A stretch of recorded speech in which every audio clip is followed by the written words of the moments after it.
혹시 어제 저녁 드시고 나서 뭘 하셨어요? 양치질 하셨나요? 아니면 커피 한 잔 드셨나요? 그런데 이런 얘기 들으면 어떠실까요?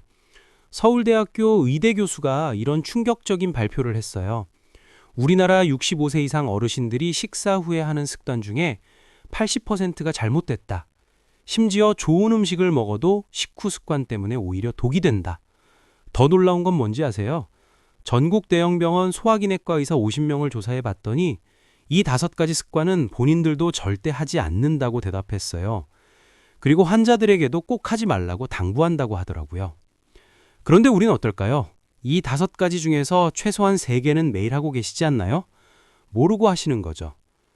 실제로 통계를 보면 무서워져요. 우리나라 65세 이상 어르신 중에서 소화불량으로 병원 가시는 분이 70%가 넘어요. 위염, 위궤양은 더 심각해요. 그런데 이게 다 음식 때문일까요? 의사들은 말해요. 음식보다 식후 습관이 더 중요하다고요. 아무리 좋은 음식을 드셔도 식후 습관이 잘못되면 오히려 병을 키운다는 거예요.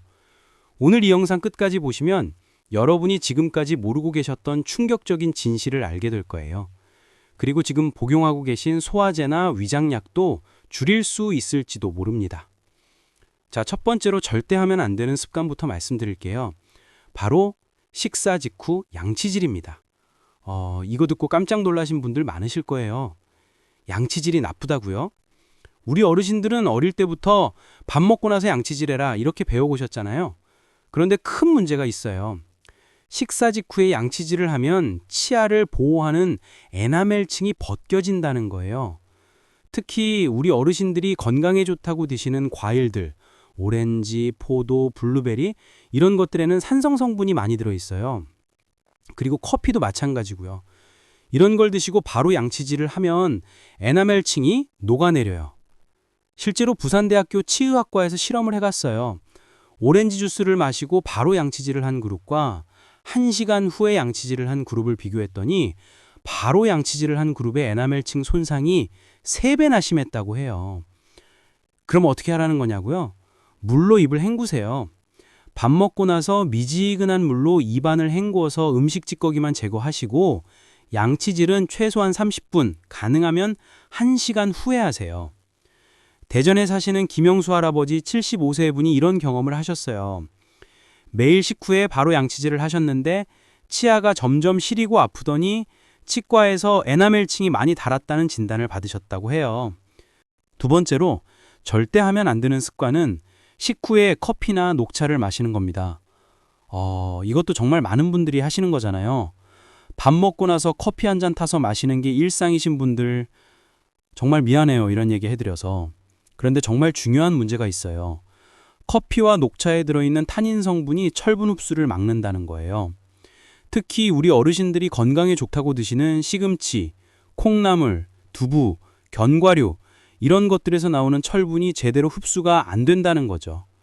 연세대학교 의과대학 연구에 따르면 녹차를 마셨을 때는 철분 흡수율이 60%나 떨어지고 커피는 50%나 떨어진다고 해요. 우리 어르신들 중에 빈혈로 고생하시는 분들 정말 많잖아요. 어지럼증 생기고 기운 없고 그런 증상들 말이에요. 그런데 이게 커피나 녹차 때문일 수도 있다는 거예요. 서울에 사시는 박순옥 할머니 70세 분도 이런 경험을 하셨어요. 매일 식후에 녹차를 드셨는데 계속 어지럽고 기운이 없더니 병원에서 철분 부족성 빈혈 진단을 받으셨다고 해요.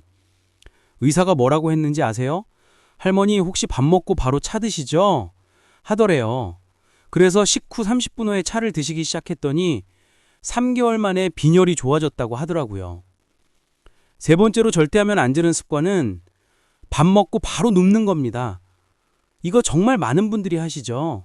특히 점심 드시고 나서 소파에 누워서 TV 보시거나 저녁 드시고 나서 침실로 가서 누우시거나. 그런데 이게 정말 위험해요. 누워있으면 식도 위치가 낮아져서 위산이 역류하기 딱 좋은 조건이 된다는 거예요. 실제로 삼성서울병원 소화기내과에서 조사를 해봤는데요. 식후에 바로 눕는 습관이 있는 사람들의 역류성 식도염 발생률이 일반인보다 3배나 높았다고 해요. 더 심각한 건 식후에 바로 잠을 자면 위에서 음식물이 머무는 시간이 길어져서 위염이나 위궤양이 생기기 쉽다는 거예요. 부산에 사시는 최동철 할아버지 68세 분 사례를 들어보니까요. 매일 저녁 드시고 나서 바로 누워서 TV를 보시다가 그대로 잠드셨는데 어느 날부터 가슴이 타는 듯 아프고 신물이 올라오더니 병원에서 역류성 식도염 진단을 받으셨다고 해요. 의사가 뭐라고 했는지 아세요? 할아버지, 밥 먹고 바로 누우시면 안 돼요. 최소한 2시간은 앉아 계셔야 해요. 라고 하더래요. 그럼 어떻게 하라는 거냐고요? 식후에는 앉아서 편안하게 휴식하세요. 소파에 기대어 앉아서 TV를 보셔도 되고 의자에 앉아서 가족들과 대화를 나누셔도 좋아요. 중요한 건 눕지 않는 거예요. 네 번째로 절대 하면 안 되는 습관은 식후 디저트입니다. 요즘 우리 어르신들도 디저트 많이 드시잖아요.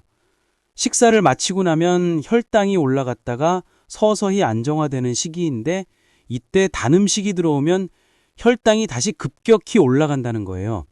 이걸 혈당 스파이크라고 하는데 췌장에 엄청난 부담을 준다고 해요. 특히 우리 어르신들은 당뇨 위험이 높으시잖아요. 이런 습관이 당뇨를 부르는 지름길이라는 거죠. 실제로 분당서울대병원 내분비내과에서 연구를 해봤는데요. 식후에 단 음식을 자주 드시는 분들의 당뇨 발생률이 일반인보다 2.5배나 높았다고 해요. 그리고 혈당이 급격히 올라갔다가 떨어지면서 오히려 더 배가 고파진다고 해요. 그래서 또 뭔가를 찾게 되고 이게 악순환이 되는 거죠. 울산에 사시는 이명자 할머니 72세 분도 이런 경험을 하셨어요. 식후에 항상 양계리나 떡을 드셨는데 어느 날부터 갑자기 물도 많이 마시고 소변도 자주 보더니 당뇨 진단을 받으셨다고 해요. 의사가 뭐라고 했는지 아세요? 할머니, 식후에 단 음식 드시는 습관이 문제예요. 그거부터 끊으셔야 해요. 라고 하더래요. 절대 하면 안 되는 습관은 식후에 격한 운동입니다. 운동이 나쁘다는 게 아니에요. 하지만 밥 먹고 바로 하는 격한 운동은 정말 위험해요. 우리 몸은 밥을 먹으면 소화를 위해서 위장으로 혈액을 많이 보내요.